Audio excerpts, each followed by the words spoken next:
সকাল সকাল গরম ভাতের সাথে যদি নতুন আলুর ভর্তা আর ডিম ভাজি হয় কোনো কথাই নাই, তাই না? অনেক ভালো লাগে, আমার কাছে তো অনেক ভালো লাগে। আচ্ছা, আপনাদের কাছেও কিরকম ভালো লাগে সকাল সকাল গরম ভাতের সাথে নতুন আলুর ভর্তা ডিম ভাজি? বা অনেকে সকালে ভাত খায় না, কিন্তু আমি প্রতিদিনই সকালে 3 বেলায় ভাত খাই, দুপুরে রাত্রে সকালে আমি 3 বেলায় ভাত খাই, হাবি খাই না, যেহেতু আমার গ্যাস্ট্রিকের সমস্যা। যেমন গ্যাস্ট্রিকের সমস্যা, আলু খেলে অতিরিক্ত গ্যাস হয়। কিন্তু আমার একটা জিনিস কি, আমি নতুন আলু খেয়ে দেখছি আমার গ্যাস হয় না। তো সকাল সকাল ভাত গরম গরম রান্না করে নিয়ে তারপরে 3টা ভাতের সাথে আলু সিদ্ধ হয়েছে, আর আলাদা করে সিদ্ধ দিই না, সেগুলো অফ ক্যামেরায় করছি, আপনাদের সাথে শেয়ার করতে পারি না, যেহেতু সকালে এখন অনেক অন্ধকার থাকে। আমি যেহেতু বারান্দায় রান্না করি, লাইটিং সিস্টেম নেই, সেজন্য আপনাদের সাথে শেয়ার করতে পারি না। যখন আমি এখন আলু ভর্তা করবো ফাইনালি, তখন আপনাদের সাথে শেয়ার করছি।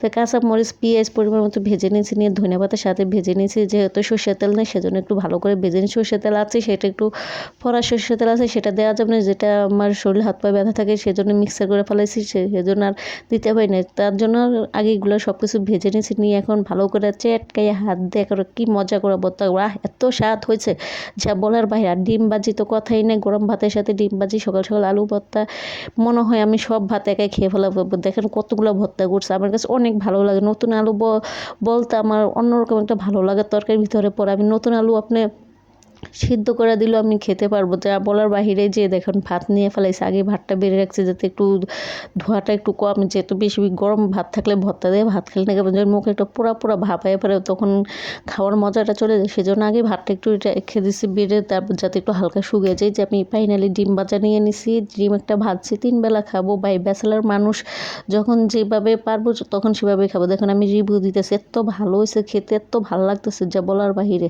তো একটু আলু ভর্তা নিতেছি, একটু ডিম নিতেছি, এরকম বড় বড় নলা দিয়ে আমি ভাত খেতে খুবই ভালোবাসি। তো আমার যেহেতু ক্যামেরাম্যান নেই, আমি নিজেরটা নিজে ক্যামেরা করি, সেজন্য ভিডিও করি, সেজন্য আপনাদের সাথে আমি বেশি একটা ফেস দেখাতে পারি না, এই জন্য দূর থেকেই করা লাগে। আমি যেতটুকু পারি অতটুকুই আপনাদের সাথে গিয়ে, সবার তো ক্যামেরাম্যান আছে, বাকি সবাই সহযোগিতা করার লোক আছে, করার লোক আছে, তো সেজন্য এই যে আপনাদেরকে একটা নলা খাওয়া দিতেছি, বড় 1 কেজি ওজনের একটা নলা দিতেছি, যে খেয়ে দেখেন কেমন মজা। যে এখন ফাইনালি ঝালে দশে পানি খেয়ে ফেলতেছে, আপনাদের সাথে তো শেয়ার করতে পারি না যে ঝাল দশে, কিন্তু আপনাদের বুঝতেই হবে যে এত ঝাল করে বানাইছি। গরম গরম ভাতের সাথে ভর্তা খুবই মজা লাগতেছে। এত বড় বড় নলা দিয়ে আমি না ছোট ছোট নলা দিয়ে ভাত খেতে পারি না, বড় বড় নলা দিয়ে ভাত খাবো মুখ ভরে ভরে, আমার কাছে খুবই ভালো লাগছে। যেহেতু আর ভর্তা হলে তো কথাই না, যেহেতু আমার একটা পছন্দের তরকারি নতুন আলু এত মজা লাগে যা বলার বাইরে। কেন এত মজা লাগে, এত স্বাদ কেন নতুন আলু স্বাদের কোনো মানে বিকল্প নেই, এটা আমি আপনাদেরকে বলে বোঝাতে পারবো না, এটা কোনো করে শেষ করতে পারবো না, ওর প্রশংসা করে শেষ করতে, এত মজা লাগে নতুন আলু। হ্যাঁ রে হ্যাঁ, আপনারা ভাববেন যাই আপনি কি পাগল হয়ে গেছেন? হ্যাঁ ভাই, আমি নতুন আলু দেখলে অবশ্যই পাগল হয়ে যায়। পাগল হওয়ার কিছু নেই, যেটা ভালো লাগে সেটা বেশি বেশি বলে, আমারটা ভালো লাগে সেজন্য আমি এটা বেশি বেশি বলি। কারণ পুরান আলু আমি 1 কেজিতে 1 মাস কাবার করে ফেলে, আর পুরো নতুন আলু বলছি তো, কালকে ভিডিওতে বলছি নতুন আলু 10 কেজি আমি পুরো 1 মাস খেয়ে ফেলে। তো আমার ভিডিওটা যদি ভালো লাগে থাকে অবশ্যই শেয়ার করে দিবেন, আপনাদের শেয়ার একটু আমি উৎসাহ পাবো, একটু করবো।